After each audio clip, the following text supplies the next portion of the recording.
and welcome to Book 101 Review. Book 101 is all about the books that I read for the last 40 years. And today I have my special guest. She is an instructional designer, author, college professor, and a podcast host as well. And creating engaging, impactful learning. No other than Miss Jackie Pelegrin. Hi, Daniel. Nice to meet you. Welcome, Miss Jackie. And can you please introduce more about yourself that I miss? Sure.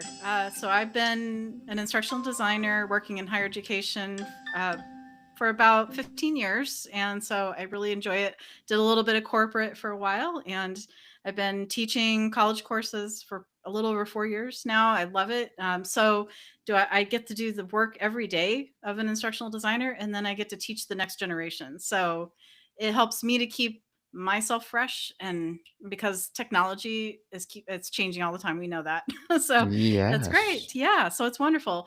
And then I started this podcast out of a love for being able to give my students something extra that they could take with them on the go, whether they're at the gym or whatever it is. So I do a combination of solo episodes where those are the quick 10 to 15 minute, bite-sized episodes, and then I do like these, the longer episodes that are 30 to 45-minute interview episodes, so that they can learn from experts in the field and from other students that have graduated from the program. So it's really great, and I love it. And now I'm writing a book based on one of the most popular podcast episodes. So who would have thought, right? Yeah. Yes, definitely. And thank you so much for sharing your knowledge and wisdom to the world, Miss Jackie. Yes. Keep up the good work and looking forward for more success. And Thank today you. let's talk about designing with love, turning complex learning into engaging experiences. So tell us, this phrase designing with love is powerful. What does that mean to you in a practical sense, and how it's different from just aiming for user engagement or completion rate? Yes, that's a great question. So for me, it's about being able to impact the learner, not just in the moment, but being able to have that lasting impact, so that when they take a training or they take a professional development, that it's going beyond that in the moment, and it's being able to give them that boost that they need, whether it's going into a new career or boost up, or just being able to give them the skills that they need to be able to love what they do even more. So, yeah, so I feel like the what I do as an educator and an instructional designer is a labor of love. So that's where the designing with love came from. Is that labor of love that I feel that it just I have a passion for it. So it's great. Yeah. You focus on turning complex learning into engaging experiences. What is the fundamental connection between love and effectively simplifying the complex? Yes, that's a great question. So a lot of what I do is I look at what exactly is the end goal. What's the goal that we want learners to be able to achieve, whether it's like I said earlier, getting into a new field or being able to level up what they're already doing. So through that, I look and see what are the ways that I can accomplish that, make it engaging for them, make it interactive, so that that's something that they'll always remember and they can take it on the job or in their life, whatever, however they're applying that. So I like to be able to do that, and so I look at the different models and theories that are evidence based and that are time tested, and I look to see where I can utilize those. So, for example, there's cognitive load theory, which is all based on cognitive science and psychology, and it looks to see what can our brain handle at once. And so if we try to throw too much at the learner, then things aren't going to stick. They're only going to remember a small bit of that. And so if we're giving them too much at once, or just info dumping as we call it, it's not going to stick. And so I want to make sure that then what I'm giving them is going to stick and it's going to last for a lifetime. Miss Jackie, how do you define the emotional state you're trying to create for the learner? Is it curiosity, confidence, safety, or something else? That's a great question. I would say it's all of those. Yeah, the curiosity, the confidence. I want them to feel like they can come into the learning and it's something where they want to learn more, right? They're craving that knowledge and they want to be able to take that and turn that into something actionable. Yeah, and I think that's that confidence. I want to build confidence for them so if they feel like they don't quite have what they need, then they're taking that course or that training so that they can level up and be able to gain that confidence as well. So yeah, that's those are great questions. And then just being able to help them feel like they can move to that other area where maybe they just didn't have that ability before, but I'm hoping that with the training or professional development they can get to that. I know training is usually something that's seen as mandatory, whereas professional development is seen as optional, so try to make sure to distinguish those for the learners so that they know that professional development is something where they can develop themselves personally and professionally as well. Yeah. The process of methodology. What phase with dense or technically complex subject? What is your first step in design process to ensure it becomes engaging rather than overwhelming? That's a great question too. So what I typically try to do is I look to see what type of learning or training that I'm trying to design, and then I look to those models and theories to see what I can utilize. Usually, what I do is I look to the ones that I think are going to work best. So, for example, there's the ADDIE model, and that's a 5 phase process. So we look at analysis, design, development, implementation, and evaluation. So we take those phases, and it starts. So if it's a complex learning, I look to see how can I break it down in a digestible way, and I analyze what it is that we want to accomplish, and then I take it from there. And then when it comes to actually doing the design, I work with subject matter experts, make sure that what we're teaching is going to be effective. And then when I get to the development phase, I look to see what tools are going to be the most effective. If it's a blended learning, I make sure that the facilitator or the instructor has what they need, and then also with the learner has what they need as well. So it's a combination of that. And then yeah, we just implement it. We look to see what's working, what's not, and then we evaluate it and make adjustments. So it's nice because you get to kind of have that feedback loop along the way, and it's a continuous improvement process, which is what I really enjoy with that. A continuous process. I like that, Miss Hmm. Jackie. Yes. And how do you practically step into the shoes of a learner who is intimidated by the material? What techniques do you use to uncover their real fears and motivation? That's great. Yeah. So what I try to do is I make sure that I get not only do I work with the stakeholders and the subject matter experts, but I whenever before something does get too far down the design process or development, I try to make sure to talk with the learners because they're usually the ones that are on the front lines. They're in the day-to-day grind, right? And they can give you honest candid feedback and say, yes, this is what I really need and what I want. So I try to do that formative type of feedback, whether it's through assessments like surveys or just talking with them and having interviews. And most of the time, learners really appreciate that and they're willing to give you that feedback. So I look to them and say, okay, what is it that you really need? Because oftentimes, what I find is that subject matter experts, they know so much about the information and that's great, but they don't know how to put it into something that's going to work for the learner and it's going to be digestible. So, yes, so being able to bridge that gap and say, okay, great. Especially I mean even for instructors, I work with faculty every day and they teach the classes, but then when they get to actually work on the curriculum and then they realize, "Oh, there's so much behind the scenes that goes into this."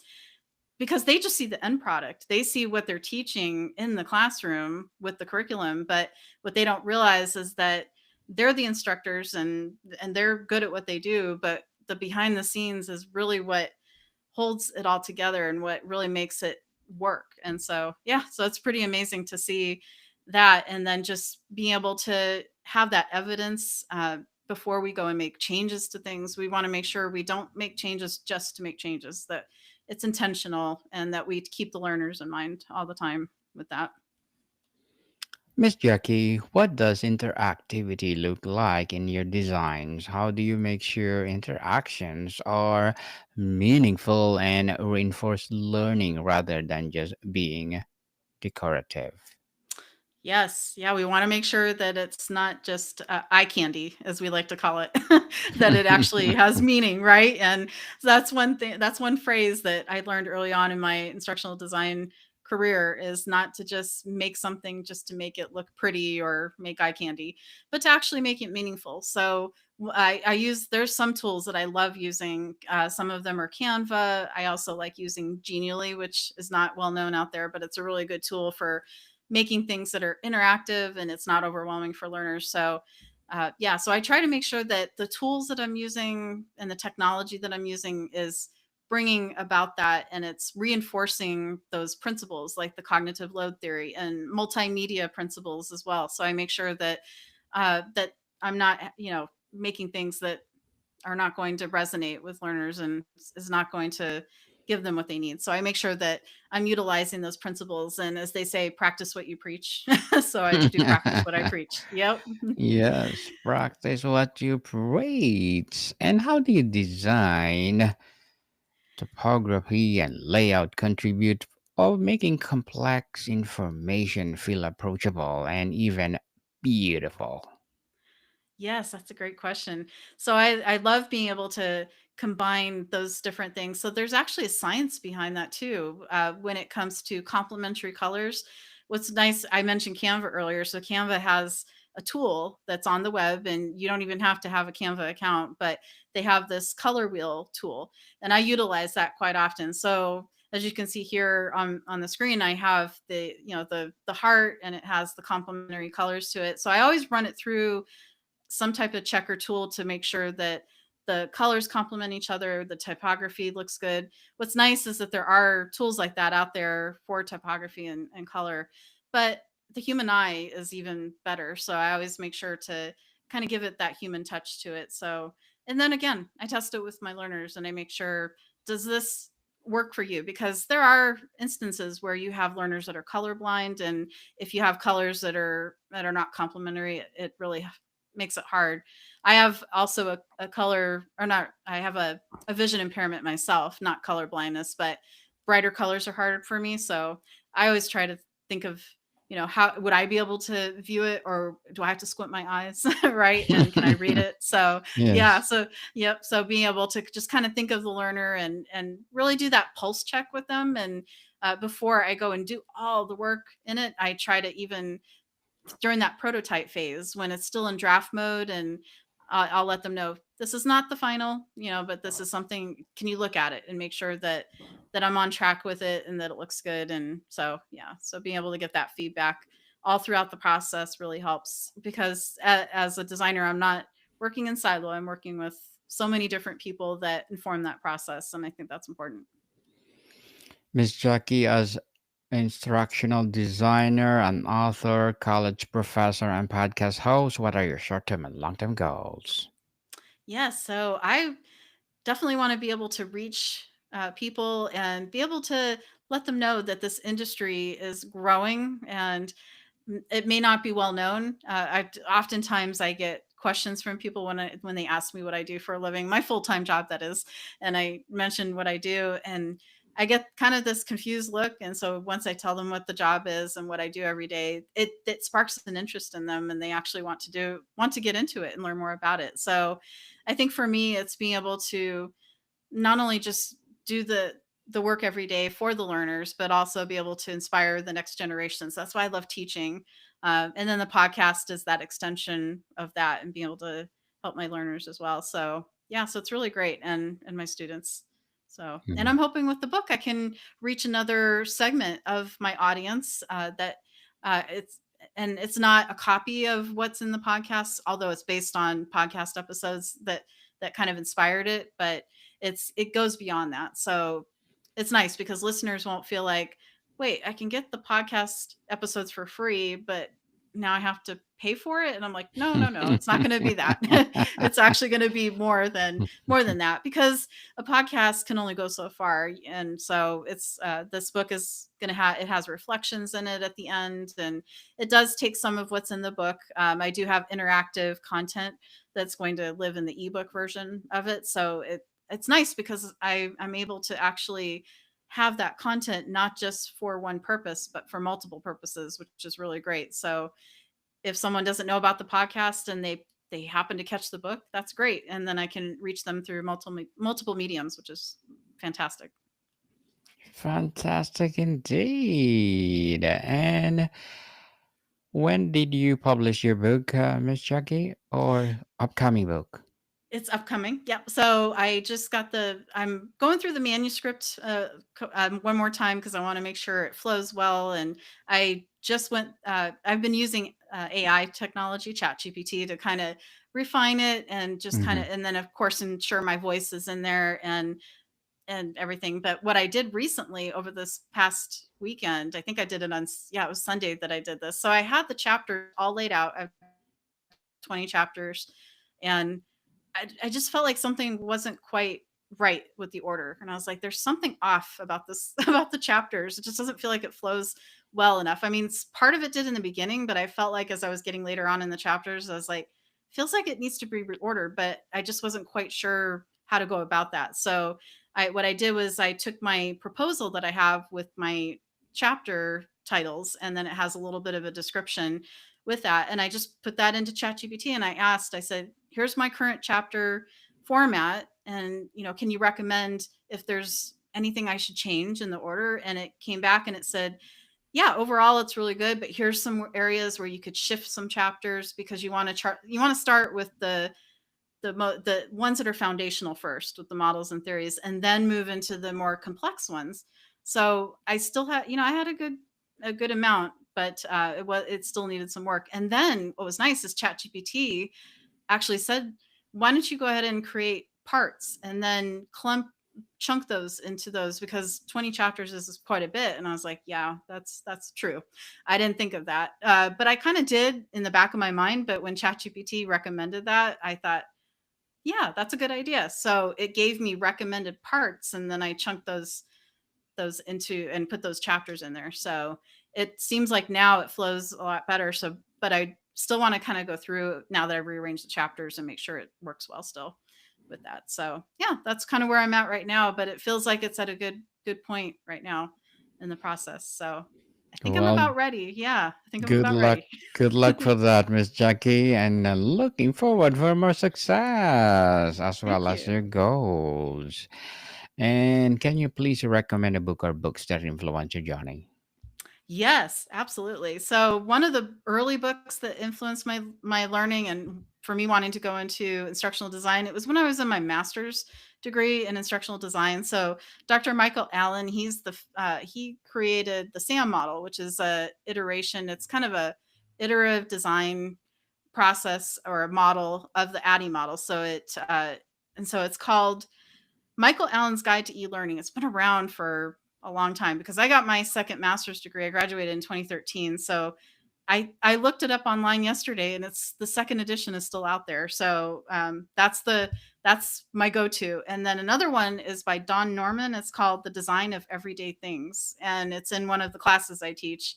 So it's really neat because it goes over how design is in every part of what we experience. So it's really neat. And the products that we purchase and the experiences that we have. And so it's really neat. And it gets my students to understand that design is all around us, whether we know it or not. So it's pretty neat. Yes, and thank you for that recommendation, Miss Jessica. And can you please give a piece of advice for those people out there who want to be like you? Oh, that want to do the multiple hats, right? Yeah, multiple hats. Yes. I would say for anybody that wants to, whatever their passion is, find that passion, and then uh, or find a need, find somewhere where there's a need, because if there's a need or somewhere and you have a passion for it, mold those two together and then find where you can make a difference. Because I think at the end of the day, it's how can we make a difference in other people's lives? Because as they say, there's so many people, right? They want to be influencers, they want to be millionaires, but at the end of the day, I think what's going to make a lasting impact is the difference that we make in other people's lives, because that will come back. It'll be reciprocal to us. And so I think let that passion fuel what you do. Passion, passion indeed. And Miss Jackie, I want to be a billionaire. Okay. There you go. Me too. And then go live on the beach somewhere. Yes, Yeah, somewhere exactly. beach in Bora Yeah. Bora. There you Oh, go. Oh, and I've been there before. So it's wow. beautiful. How is it? It's beautiful. I went on a cruise with my grandparents back in 2001. It was March of 2001, and my mom was supposed to go with us at the time, but they had planned a trip to Maine in September of that year. And so my mom was like, I can't do both. So my grandparents offered it up to both of us. And I was like, I'll go. Yes, I'll do it. Because my grandfather would get all these deals on cruises, and I got to go for free. All I had to pay for was my airline ticket and the docking fee for the cruise. So I was like, I cannot pass that up to go to Tahiti. Yeah. So that was great. Yeah. I wish I could have done both too and gone to Maine, but yeah. Yes.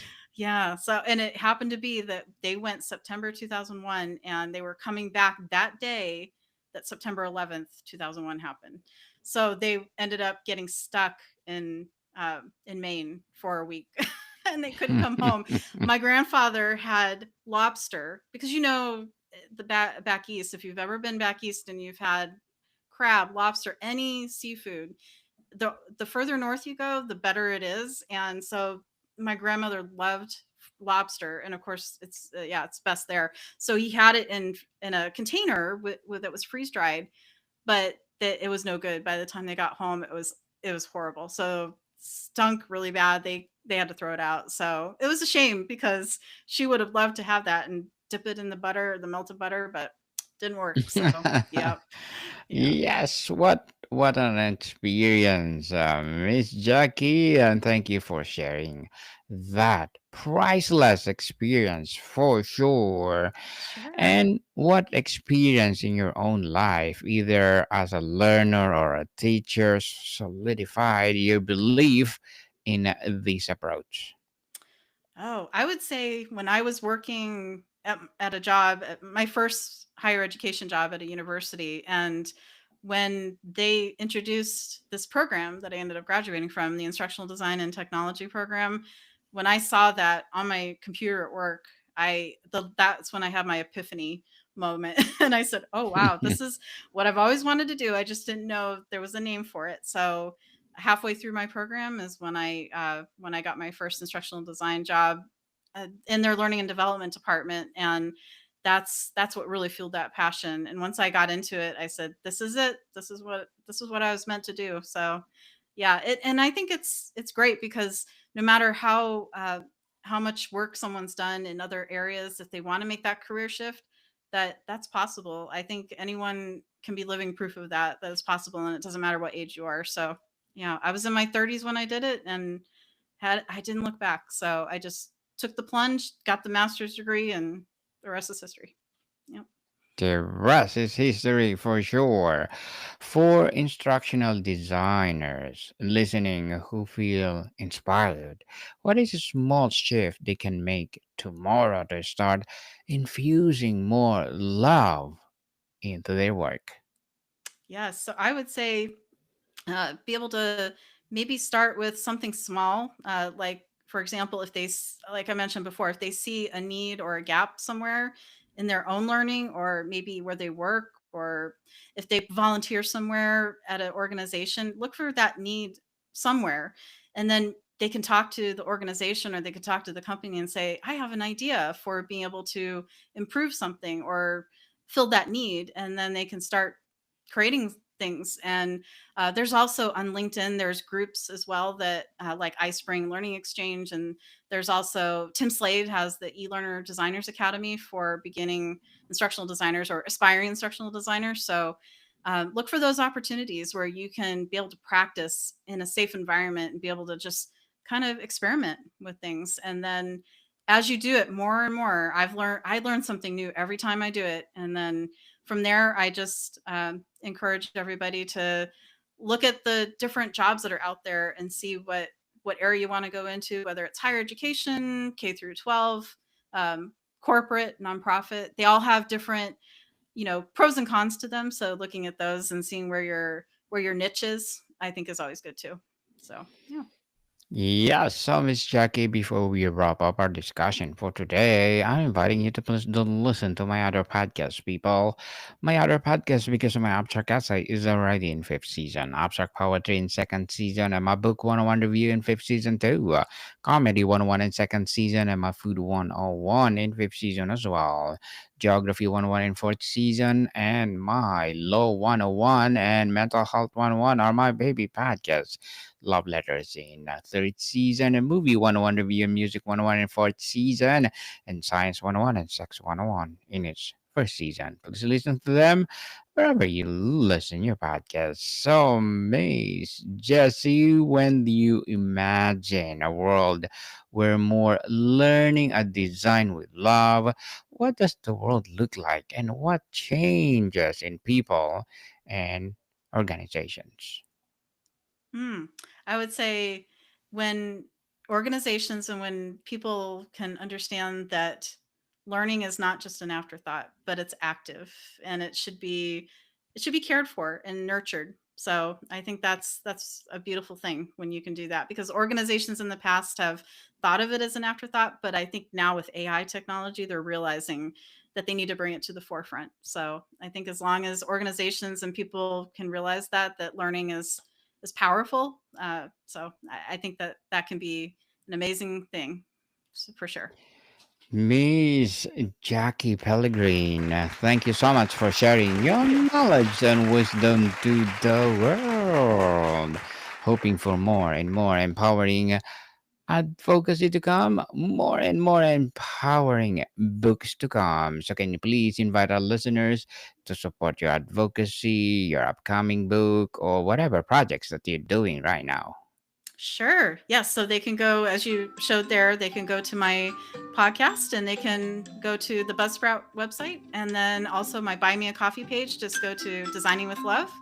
And then also I'm on LinkedIn. So they can connect with me professionally on LinkedIn. Just search for my name and they can find me there as well. And my YouTube channel. I almost forgot. My YouTube channel is at Designing with Love for my YouTube channel. Yes, people, let's support Miss Jackie Pellegrin because if you support her, for sure, more and more empowering episodes of the podcast and more empowering books to come. So, Miss Jackie, thank you so much for your time. Thank you, Daniel. I appreciate you having me on the show. More to come, people. See you soon.